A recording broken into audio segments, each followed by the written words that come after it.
айни яке аз манотиқи зеботарин ва аз таърихбои тоҷикистон аст. дар ин ҷо кӯҳҳои баланд бо водиҳои амиқ мепайванданд, дарёҳои соф равонанд ва ҳаво аз бӯи табиати аслӣ пур аст.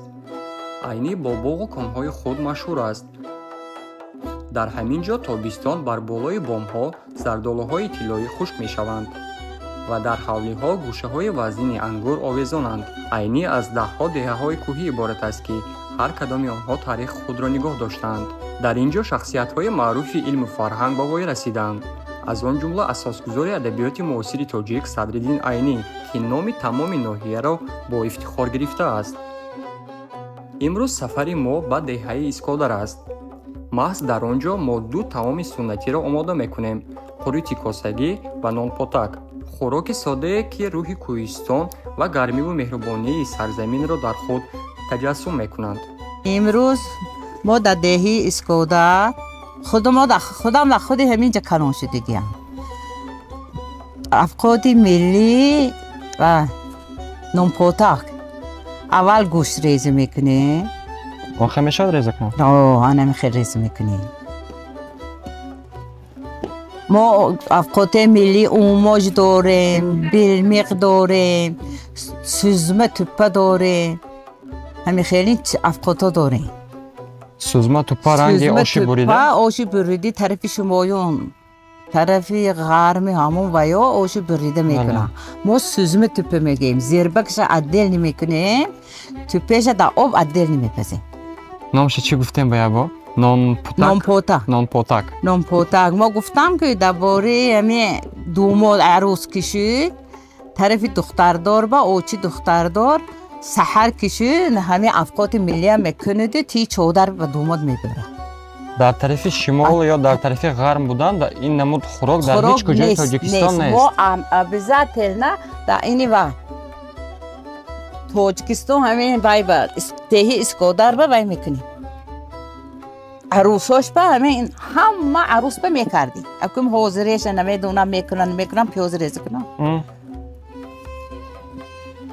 авқоти миллия вай мекунем. ти чодар барои думото. очи келин мекунам. очи вай мекунам арӯс. дар Искодар мардум бисёр чӣ хел хӯрок истеъмол мекунанд? хӯрокҳои тоҷикӣ? оши палав, шӯрбу, умоч, сузма туппа ва билмиқ. билмиқ ҳам он тарафон нест. билмиқ. ҳамин хӯроки тайёр кардан шумо аз куҷо? ман бибим. биби тайёр додиги? бибим, баъд очем, баъд худам. аз хурдӣ? аз хурдиҳо.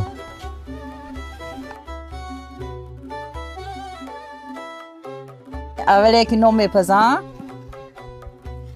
баъд бибе мена пурсида танӯра ало монда чӣ хел пухтани нонро намедонистам. баъд рафтам ҳамин нонро часпондам ки ғалтид. рехтамаш? часпондам ки ғалтид. ба ҳамин бибем дар гӯшам гирифтин дар дедон задани. ҳозирам ба хотирам нон пазир ва ҳамон гап ба хотирам биёд гӯшам дар мекунам. хел саданам. мана ҳамиқа гӯш ба ана ҳамиқа равғани гурда вай мекунем. реза мекунем. чарбеша не равғани гурда реза мекунем. равғани гурдаи гов. гурдаи гов. ба пиёза мегирем. ба равғана вақте ки андохтем дег ба он вақт размер барои чӣ қадар кардан худи одам як хелиша бисёр мекунӣ, бо кам мекунӣ, бо қоин мекунӣ вай надорад. гӯшта реза кардем акум, бо пиёзам реза кардем. ана акум пеши дедон мерем, орда мебарем. орд мебарем, ба рӯған мебарем. ба намакаша намаком мекунем. ё бисмилла.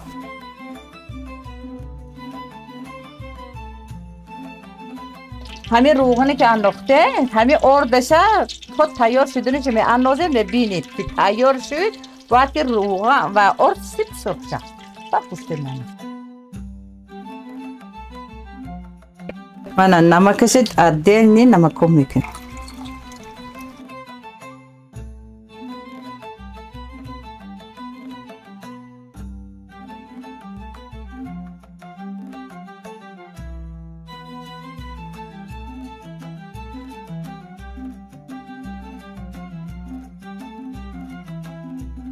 اور تیار شد استفاده اکنون گوشتش میاندازیم.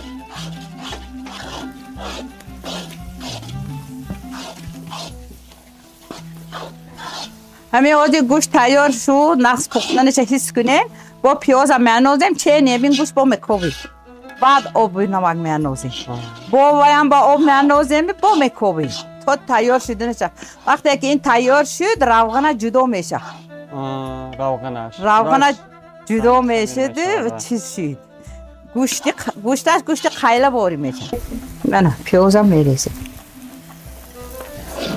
همین نمپوتاق همین شبه که عروس آورده وقتی پیش عروس شب میبردن روز بنی فقط شب میبردن با اوچی دختر پگوی ساعت تی 14 و دوماد عروس فردای توی ها این پگویشه میکنه دو آور. اکنون پیازی که ایلوه کردیم پیاز کمتر آب شد تیار میشه. حلوای ما سرخ شد آب اول نمک آب میاندازیم. آب که همین میاندازیم چقدر بسیار باشه میجوشد میپزد جوش میگیرد و روغن جدا میشه. بعد حبلا تیار میشد. آبی بسیار ضرر نداره. این دیگه پیاز که تیار شد ببینید چطور میشه. باید غوص بیاید یا سوس بیاید؟ وای نورمال میبینیم دیگه روغن که جدا شد خودش وای میکنه. غصبی وای نداره. حاضر آب میاندازیم روغن خودش جدا میشود. من اکنون موجود نمک آبش میاندازیم. نه سخت.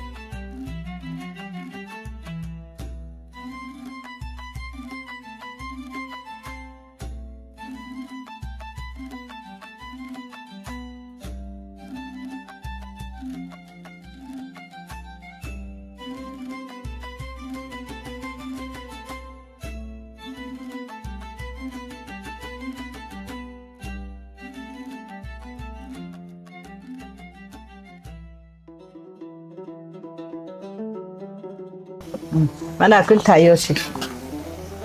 بسم الله.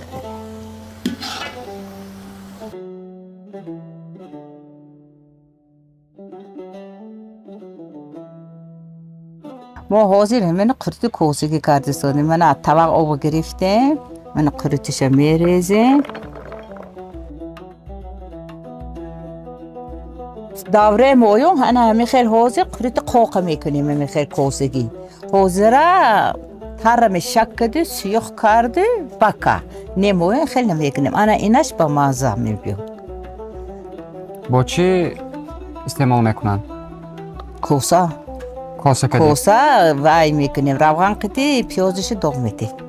یعنی پیاز با روغن میزربونید هنگامی که قرط رنگی آب سوس میشود. من تیار شد قرط حاضی. اینه میریزی. من پیاز وای کردیم. زربوندم پیاز تیار شد پخت پیاز با تمخه ملایم شده. من اینم جوش کردیم. قرط آبش گرفتیم بعد جوشانیده گرفتیم.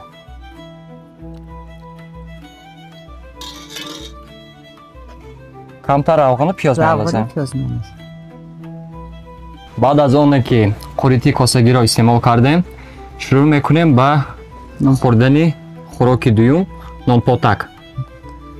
با گوشتش میگیرم.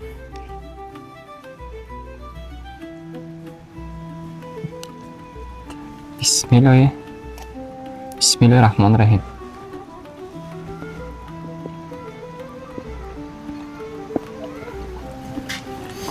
رنگ حلوا با گوشت با مزه. من فکر کردم سرغم میبوید روغنش احساس کرده نمیشه. و ما بسیار بیدیم گوشت مایه و ما بسیار روغن حس نمیکنیم با مزه. این در استلویا میدونید که کشیدگاه 100 کس میکشید. روغنش مثل قیله.